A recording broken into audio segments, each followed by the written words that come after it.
I'd like to thank everyone for taking the time to join us today for our ISO 14001 2015 webinar on the update and transition process for the transition from the 2008 version to the new 2015 version. My name is Scott Jones. I'm the EHS Program Manager here at Perry Johnson. I'm based out of our headquarters here in Troy, Michigan. Here's the contact information for our headquarters and also where you can reach me. I'll have my specific contact information up at the end of this presentation. But if you have any questions or concerns throughout the presentation, after the presentation, if you're looking at implementing or getting certified to ISO 14001 2015, please feel free to contact me with any questions that you have. I'd be happy to help the best I can. So the audience for today looks like we have a pretty diverse group. There's still some people joining us, so we have a number of, looks like, clients who are looking to transition, some consultants and auditors. So hopefully this will be helpful for everybody. If you have specific questions that pertain to your facility, again, shoot me an email, give me a call after the webinar or anytime, and we can talk about those issues. So I am, as I said, I'm the EHS Program Manager. I'm also a lead auditor to the ISO standards, such as ISO 9001, 14001, OSAS 18001, R2 RIOS, eStewards, and ISO 50001, Energy Management Standard. So today's agenda, we're going to talk a little bit about what we do here at PJR, what we're all about, what we offer, just a couple slides on that, and then we'll really get into the benefits and drivers of ISO 14001, some of the key status updates and key changes to the standard. And then for those of you looking to get certified to the standard or transition from the old version to the new version, we'll go through that process at the end, and then I'll open it up for any questions that you may have. Probably about 10-15 minutes at the end we'll leave for questions. But again, if you don't get your question answered then, or if you have more specific ones, we can definitely handle those afterwards. Okay. So PGR, we are one of the leading ISO 14001 registrars in the world. We've certified companies all over the world in various different countries. We have offices, obviously, here in the U.S. We have a Latin America division, as well as offices in Italy, India, Japan, and coming soon in China. So please look out for those. If you have any needs in those areas, we'll be happy to, I'll be happy to help point you in the right direction, get you in the contact with the right person. We have auditors all over the world to help reduce costs and streamline the auditing process for every company out there. So we're accredited to a whole bunch of different standards. Obviously, your ISO 14001. We're one of the leading registrars for R2 as well, which is an electronic waste recycling standard. So we have ISO 14001, OSAS 18001. For those of you who are not aware, OSAS 18001 will be changing in the near future to ISO 45001. The intent is to be in line with the updated ISO standards, especially with the framework changes with the framework, which we'll talk about, and the structure of the standards, the terminology. So the intent is to keep it all standardized so that anyone looking to get certified could easily get certified to multiple standards and have an integrated management system. So some of the benefits of getting certified to your ISO 14001, obviously helping to meet legal requirements. Now, ISO 14001 isn't necessarily a compliance standard. The intent is to provide a framework to help you achieve compliance. So to help you identify those legal requirements and meet those legal requirements. Management commitment and employee engagement. When you have a management system in place like that, it brings more people into the mix, gets more people involved, and have more responsibility within the company and within the management system, so you get more employee engagement. Business management, notably for meeting stakeholder requirements, public image. Obviously, if you have standards like this implemented, it shows that you are being more conscious, especially with environmental issues, or for 18001 for health and safety issues. and those kind of things. Supplier environmental performance. As part of the standard, making sure that you're using suppliers who, adhere to your policies for environmental performance and providing a competitive advantage. Obviously, if you're certified ISO 45001, your competitor is not. That's one aspect that a lot of customers will look at. And then lastly, providing financial benefit. When you have a system like this in place, yes, there are some costs associated with it, especially with the certification costs, the implementation costs, but there's a lot of cost savings that can be had from implementing a system like this. On the environmental side, especially when you start looking at energy management and ways to reduce your energy consumption and your environmental footprint, you can reduce a lot of the costs associated with that. So some of the 14,001 drivers, we have commitment to environmental protection and conservation, reduction of risk of adverse environmental impact, and business management drivers included customer requirements and public image, which we've kind of already addressed. So that's just kind of intro into the ISO 14001, why companies would want to obtain certification. So here's really the meat of the webinar. So the transition into ISO 14001-2015. This standard was released on September 15th of last year, of 2015. So from that date, or companies who are currently certified to ISO 14001 will have 3 years to complete the transition process. So if you're certified to ISO 14001-2004, you have 3 years from that date to transition to the 2015 version. Typically, it's easiest and probably most effective to transition during a recertification. Typically, if it's at a surveillance, we may have to add minor additional time just to make sure that we can audit all the transition elements of the new standard. But if you do it at a recertification, obviously we're auditing everything anyways, so there's no additional cost for that. So we always encourage organizations to try to plan it so they can transition during that recertification. Obviously, it doesn't always work out that way, especially if you had a recertification at the end of 2015. You probably weren't quite ready to complete that transition. So we'll work with you and help you figure out what the best time is and the most cost-effective time for transition would be. All right, so that 3 years means you have until September 14th of 2018 to complete that transition. So companies can continue to get certified to the old version. So if you were looking to get certified and you were almost there and then the new standard came out, you can still get certified to that old version. You have 18 months from the time that the 2015 version was released to get certified to the old version. But even if you get certified at the end of that 18-month period, you still have to transition within that 3-year period. So you still have to transition no matter what by the September 14th, 2018 date. So after that initial 18-month period from the release of the standard, every company who wants to get certified has to go to the ISO 14001-2015.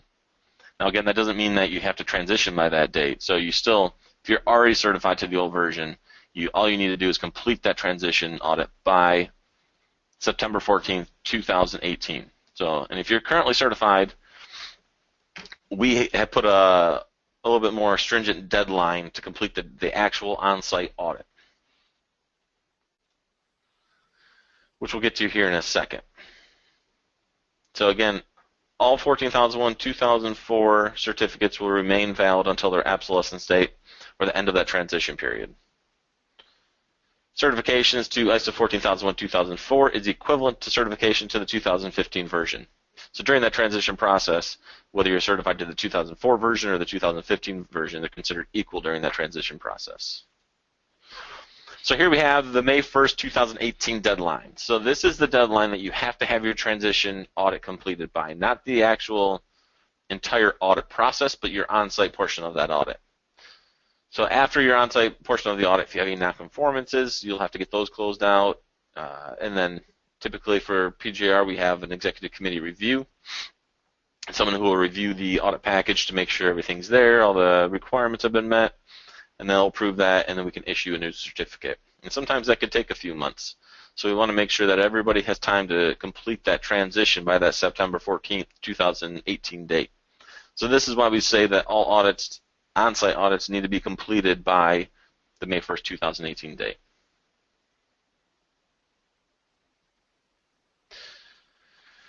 So if you have any questions on the transition, if you have any questions on what would be the most appropriate time for your organization to transition or most cost effective, give me a call and we can discuss it and figure out what's best. It might be different for a lot of different companies, and we want to make sure that you're ready for the transition audit and that you don't go prior to being ready, because we don't want you to lose your certificate or have any issues with your certificate. So we'll work through that. So why was the standard revised? Obviously, with the revision of ISO 9001 going to 2015 as well, which was released on the same date as 14001, they wanted it to be compatible. They wanted it to be similar in structure, terminology, so that, again, anybody who wants to get certified to multiple standards can easily do that, easily integrate them. Market relevance. This new version really is a lot less prescriptive in some areas than the previous version of the standard. The intent is to make sure that the standard works with your business. Your business shouldn't revolve around the standard. The standard should be established and work for your business processes. So we see a lot of similar type processes or similar type management systems out there. There's no one right way or best way to establish a management system. The intent is to look at your business processes and figure out how best the requirements of the standard will flow with your already, in a lot of cases, existing processes. So that kind of leads to the ease of use, topic coverage, making sure that all sectors are included, that any company of any size in any industry and anywhere in the world can get certified to this standard. Technically sound basis. It should be based on proven management practices or existing scientifically validated and relevant data, easily understood. So again, it's a lot less prescriptive. It's a little bit more clear on some of the requirements. So hopefully it's easier to establish and implement a management system. It shouldn't impact free trade or applicability of conformity. And then exclusions. So it doesn't include directly related products or services. It's your management system. You don't certify a product or a service. You certify your business processes within your organization. So here we have the Annex SL. This is the new structure for the standard. So it looks quite different from the previous version. There's 10 chapters. So this is the same for our ISO 9001 as it is for here 14001 and as it will be for ISO 45001, the new health and safety. So you first have the scope, normative references, terms and definitions. Those first 3 chapters really haven't changed much. They're basically very similar to the previous version. From chapter 4 to 10, that's really the bulk of the standard. That's where you really get into the requirements of the standard. So that goes from the context of the organization to leadership, planning, support, operation, performance evaluation, and then lastly, improvement.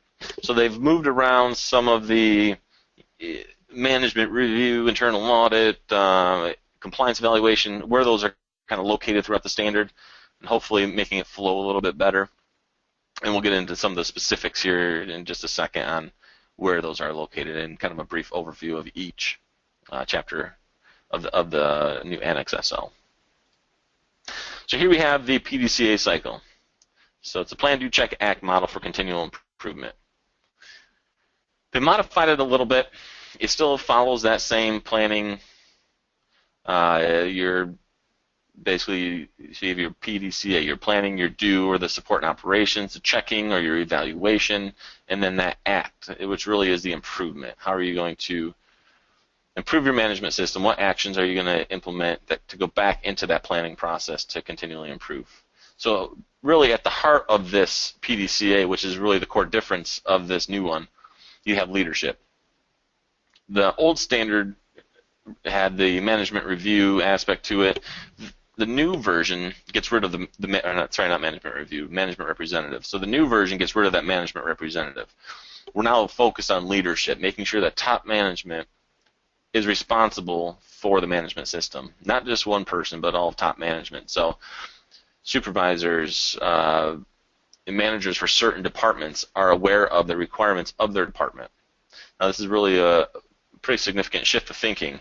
So now it's not supposed to fall on the shoulders of one person. The idea is that the organization and management takes responsibility.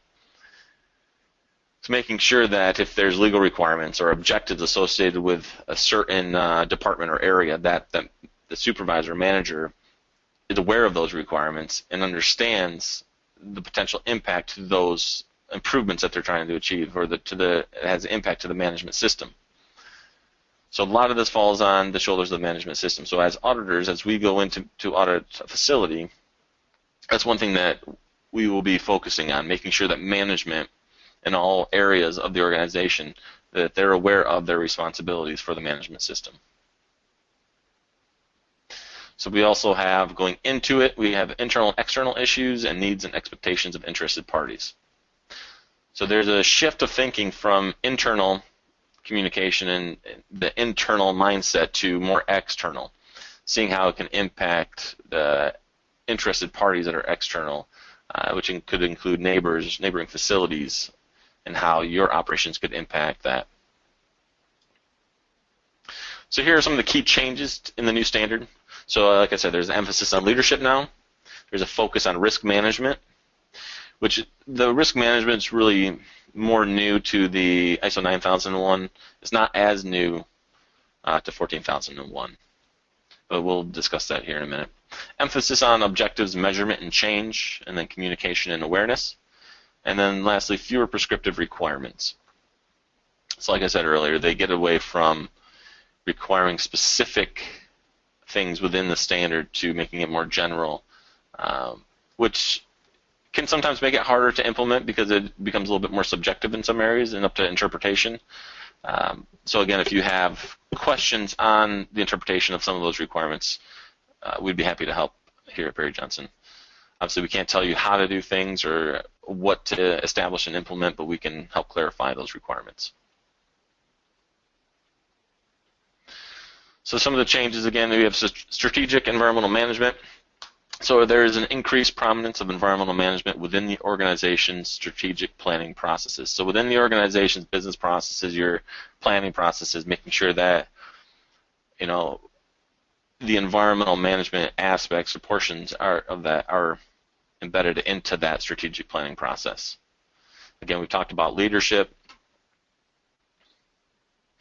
protecting the environment. So the expectation on organizations has been expanded to commit to proactive initiatives.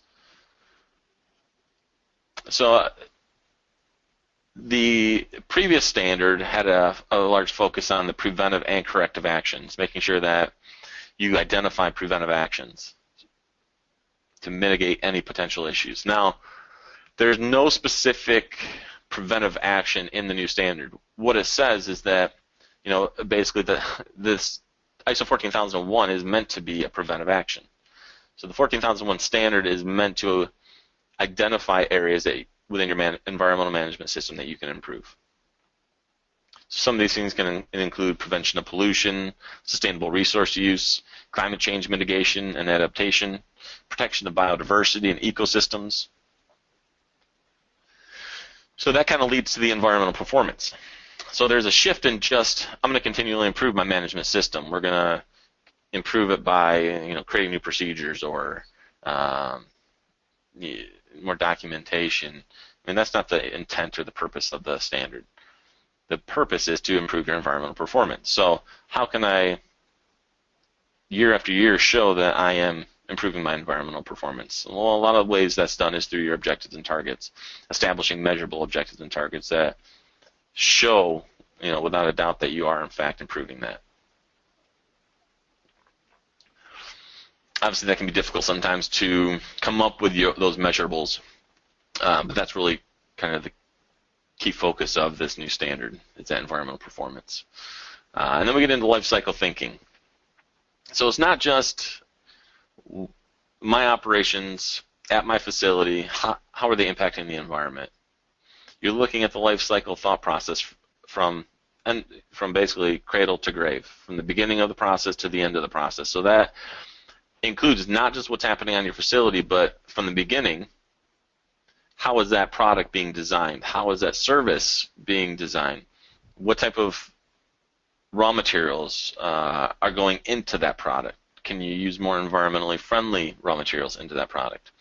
So even if you are not responsible for everything at your facility, if somebody else, you have outsourced processes, you have somebody else doing the design of your products, working with them to kind of establish more environmentally friendly products. So that's a little bit different way of thinking. So it's not just downstream, it's upstream as well. And then going downstream, how are your consumers going to be using that product or service? You know, are they going to create potential contamination through using that product? What's the end of life look like for that product? Is it going to be just thrown away? Can it be recycled? What kind of footprint is it going to leave? So looking at some of those aspects. What type of transportation do you use? Can you ship less by shipping, having fuller trucks? That's not always feasible depending on your customer demand, but looking at different ways to cut back on your environmental impact. Communication. Before, in the previous version of the standard, talked about communication, especially when I talked about external communication and related to environmental aspects and those significant aspects. You could basically choose if you wanted to communicate, if you're going to communicate those or not to external parties. Now you don't really have a choice. The standard requires you to communicate internally and externally.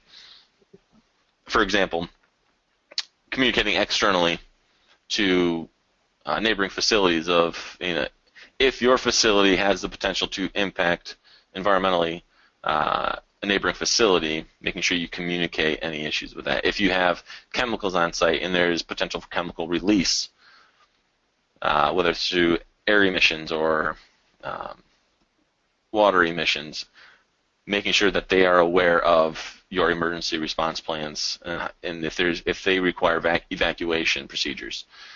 So all that kind of stuff needs to be communicated.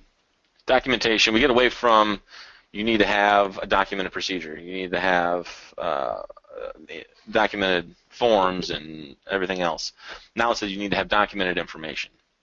The intent of this, in my opinion, is to get away from, not necessarily get away from, but to open up the opportunity for more electronic record keeping or documentation. With a lot of the electronic software out there now, you can have software that really has the requirements embedded into the software. So it has the time frames for, let's say, corrective actions, due dates. If you have to have a correction or corrective action by a certain date, it'll send notifications. It'll send you alerts when it gets close to those dates. So you can manage and track it that way. You don't necessarily have to have a documented procedure because it's built into that software. So I think, in my opinion, that's one of the reasons why they get away from simply stating you have to have documented information to open it up to other options.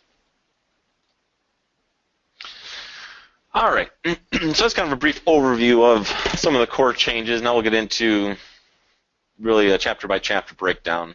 Obviously, we don't have time to go into great detail, but it'll be a kind of a high-level overview of some of the key changes and requirements of each chapter.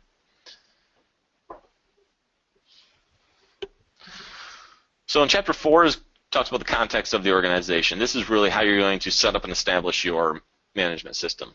So it really gets into identifying who are your interested parties, both internally, externally, helping you to better understand and evaluate those issues that arise from interested parties, identifying those specific requirements and making sure that they're controlled. Along with the context of the organization, that's where you're going to establish your scope and your boundaries for your management system. Chapter 5 gets into the leadership, which we kind of went into a little bit of detail on this, but top management should, among other things, take on more responsibility for the effectiveness of the management system and the integration of environmental management into business processes.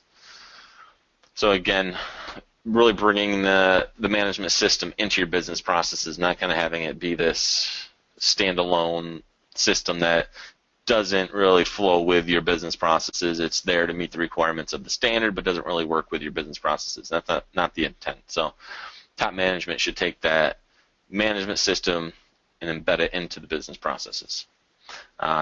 Environmental policy and commitments to protect the environment beyond the corporate boundaries. So this is kind of a new expansion to the previous requirement. So again, it's not just focusing internally. Not that the old version only focused internally; it did focus externally as well, but it wasn't as clear as the new standard is on this. So a management representative is no longer being explicitly requested. Typically you're still going to see a management representative. You're still going to see someone who kind of brings it all together. But the intent is that you're not going to have one person responsible and aware of all the requirements. They may bring it all together, but everybody should be knowledgeable and aware of the requirements that impact their area and department. Here in Chapter 6, we'll talk about planning. So the entire planning process in environmental management has been restructured and should take into consideration the positive and negative. So when you're identifying those environmental aspects, you may have positive aspects, you may have negative aspects, identifying those. Looking at more of that life cycle perspective. So the standards doesn't explicitly require that the life cycle be included from cradle to grave. Obviously, you only have certain control. You may have control over the whole thing, but you may not. So looking at exactly what you do have control over and doing your best to manage the environmental impact of the processes that you do own. Actions to address risks and opportunities. So the term risks and opportunities is new here.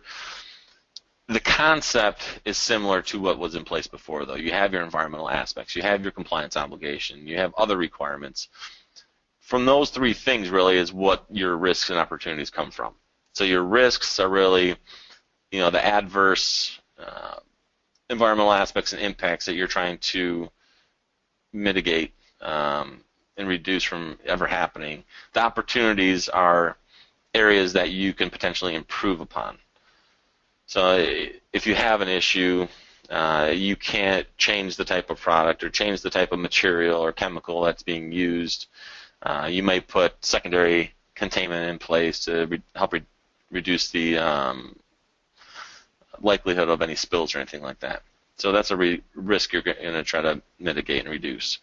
Opportunities, if you can switch to a more environmentally friendly product, that's an opportunity for improvement. So you're eliminating or reducing the potential for an impact from ever happening in the first place. So it's a little bit different. So if you have questions on that or concerns, let me know. We can kind of walk through that portion of the standard.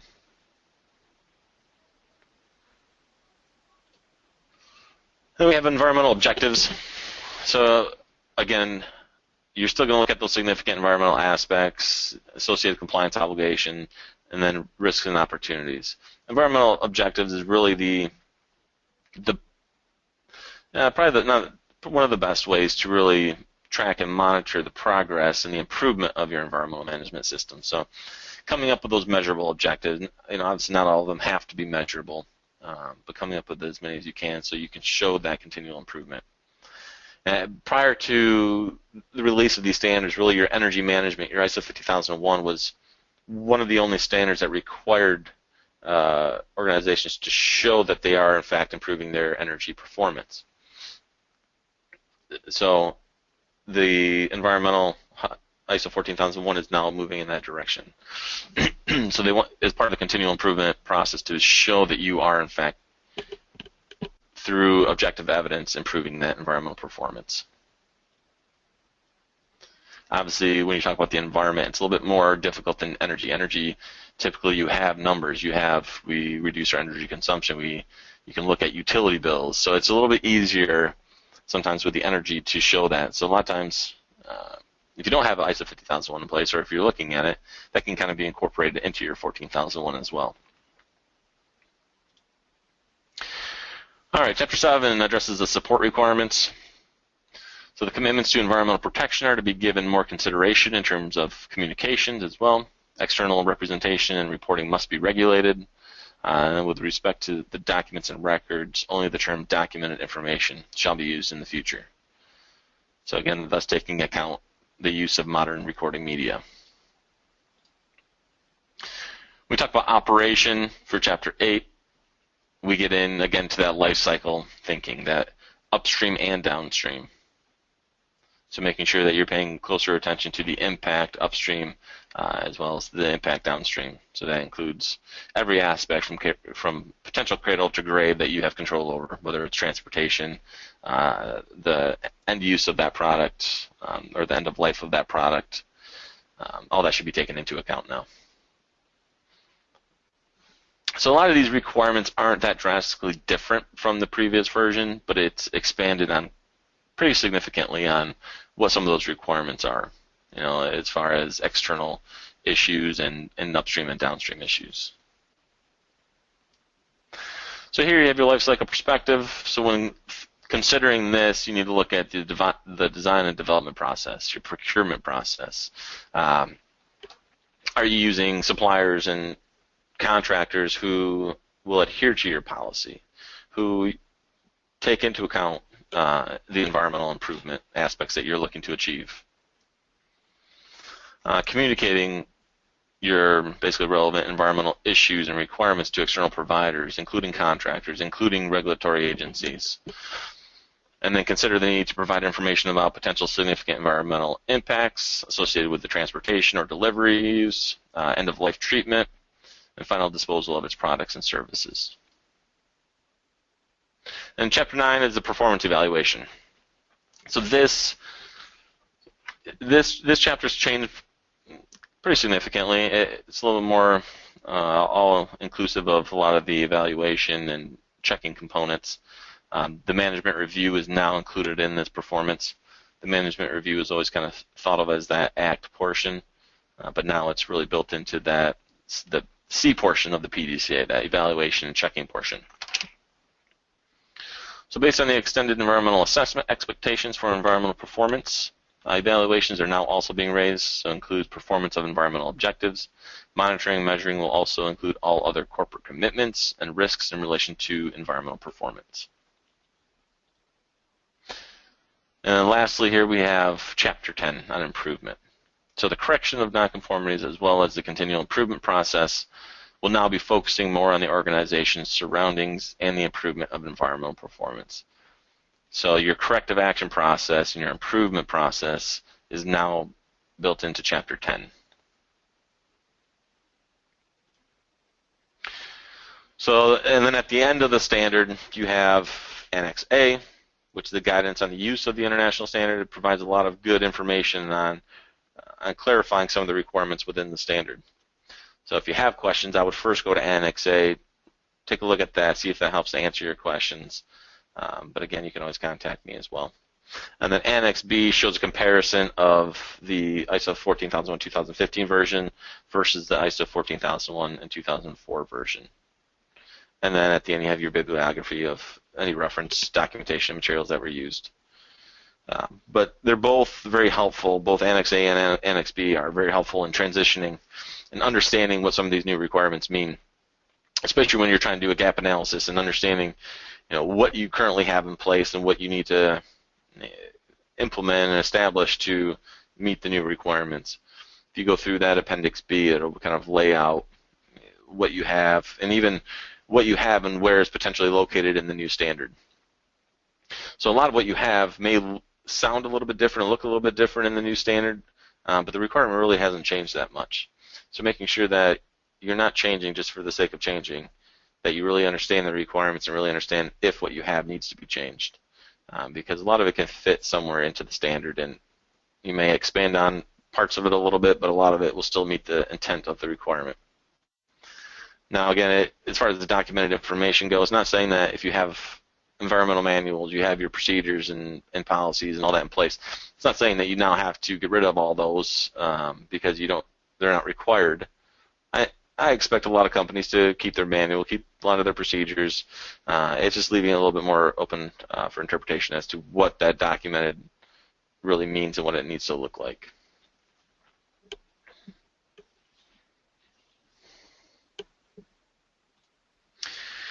All right, so that's kind of the 50,000 foot overview of the standard. Obviously, we think there's a lot of requirements and little intricacies within the standard that we didn't discuss. I just want to provide a high-level overview of what some of the requirements are, the transition process, and then getting into now the certification process. So here's kind of the certification steps that you want to complete prior to getting certified. First, you're going to establish your documentation or your documented information, however you want to achieve that, but establish your management system to the 14,001 requirements. And that's really the planning process. So once you've planned out your management system, then you can implement it. So you're moving on to the due process of the Plan, Do, Check Act. The due process is your training. You're going to start training employees, training the personnel to understand the requirements and their responsibilities and their potential impact on the environmental management system. Once employees are trained, then you can start implementing the management system, implementing the operational controls. Once you've implemented everything for a while, then you can start going through that check portion or that review portion. So you're going to conduct your internal audits, conduct your compliance evaluations, conduct your management reviews to ensure that you have an effective system in place. So you basically have to go through the entire requirements of the standard before you can get certified. Now, you can, obviously, the next steps is contract with a certification body. You can do the contract with the certification body at any point, whether it's prior to establishing your system or after, the last step, depending on when you think you'll be ready and how much time you actually need to establish and implement your management system. So after you've gone through the whole process, you've gone through the whole implementation and basically the PDCA cycle, you're ready to get certified. So you're going to go through what we call Stage 1 and Stage 2 audit. So once you complete those two audits, you'll address any nonconformities, and then you get your certification. That certification is good for 3 years. So we'll break down the process here a little bit more in detail.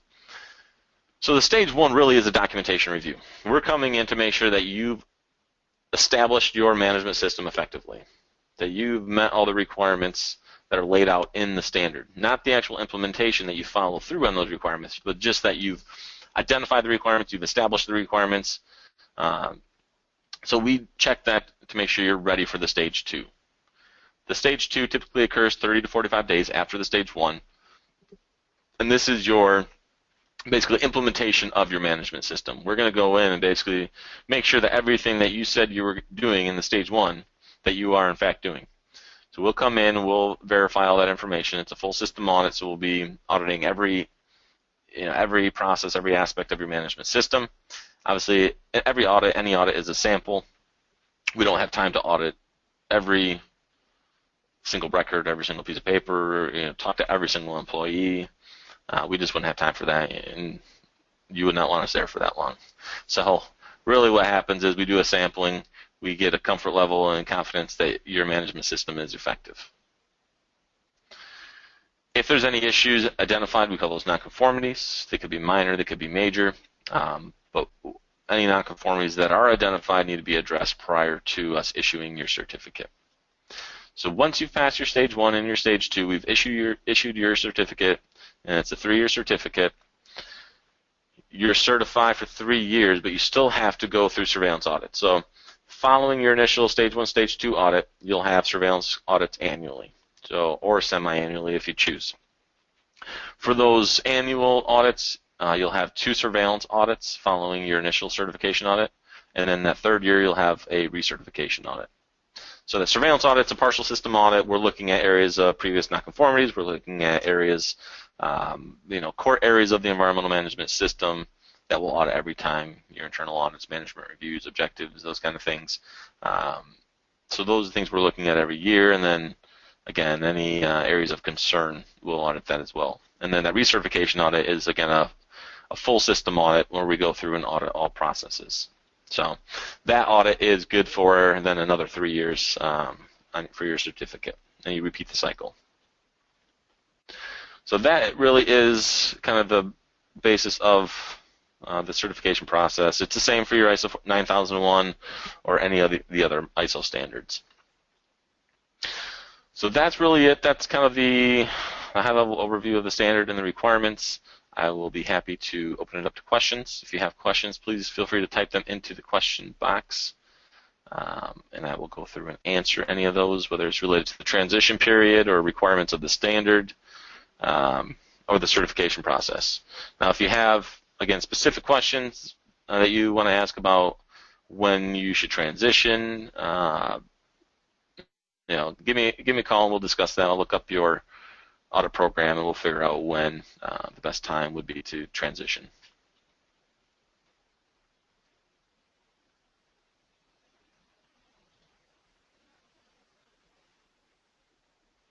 Here's a question regarding the changes in terminology. Is included in Annex B. Terminology is in terms and definitions, so that's in Chapter 3. So if you're looking for the terminology, a lot of it's similar. There's a few like risks and opportunities, environmental performance.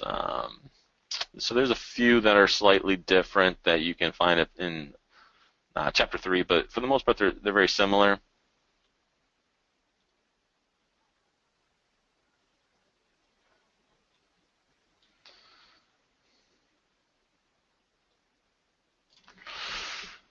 All right.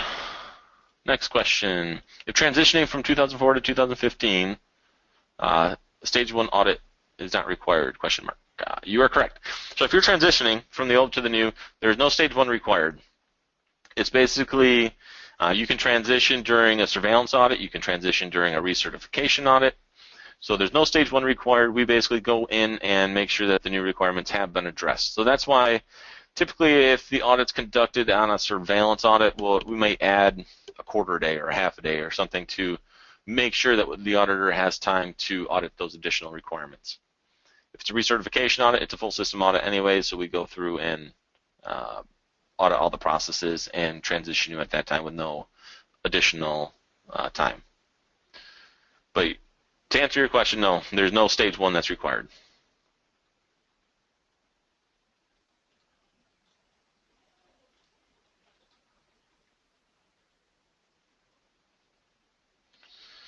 All right, any other questions? I have plenty of time, so I'll put my information up here.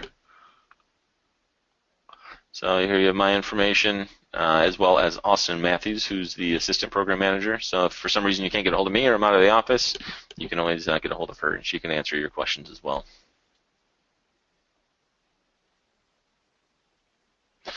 Here's a question. What are the biggest traps between both versions? I think one of the biggest challenges is really the operational controls and identifying, the true aspects to your system, the true significant aspects to your system, and putting effective controls in place to reduce those significant aspects. And then with that, there's always training issues that go along with that. There's always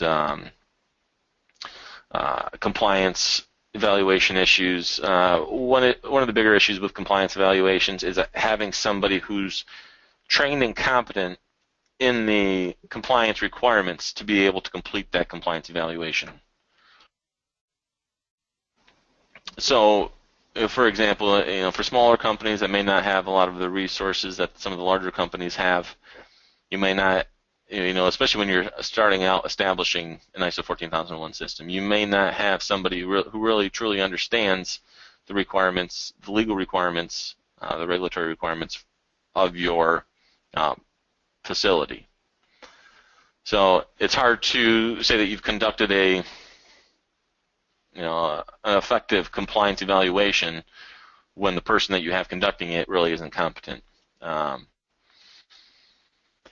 So that's always a challenge. I think that and significant aspects are always a big challenge. I think with the new version of the standard, there's some of the key challenges are going to be, one, getting the top management on board, getting top management involved and responsible for their areas in their department. I think that'll be one area. Communicating externally, that's kind of a new, not a completely new concept, but it definitely has a few additional requirements that weren't clearly laid out in the previous version. So making sure that any external issues are communicated, whether it's to your suppliers or stakeholders or neighboring facilities or nearby cities and towns or whatever it may be.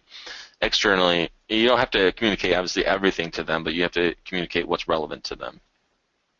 So I think that'll be an issue, and the risks and opportunities, it's really not a new concept for 14,001, but I think a lot of people may get tied up with the new terminology.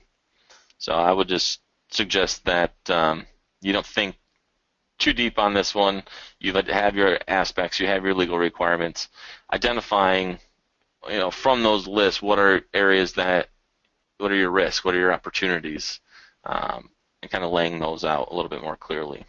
So I think those will be some of the key areas where there may be some stumbling blocks, but hopefully we'll be putting on some more webinars that will go into more of the specifics of each standard requirement. And we'll be putting on a online training course for companies looking to transition. So that'll be look for that on our website here in probably the next couple weeks.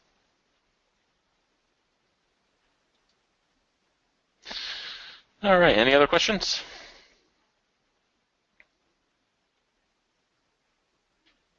You're very welcome. All right, well, if there's no other questions, I'd like to thank everyone for joining us today. Hopefully it was helpful and beneficial, and hopefully we'll see you on some of the future webinars. Keep checking out our website where we have anywhere from, from the environmental side, 1 to 2 a month, whether it's 14,001, R2, Rios, 18,001. So we're constantly having webinars to help keep everybody up to date on what's going on. If you have any specific requests of webinars or topics that you find difficult or challenging that you think would be helpful to have a webinar on, shoot me an email, and we can always add that to the list of upcoming webinars. So other than that, I appreciate everybody's time. Have a great day, everyone, and thanks again.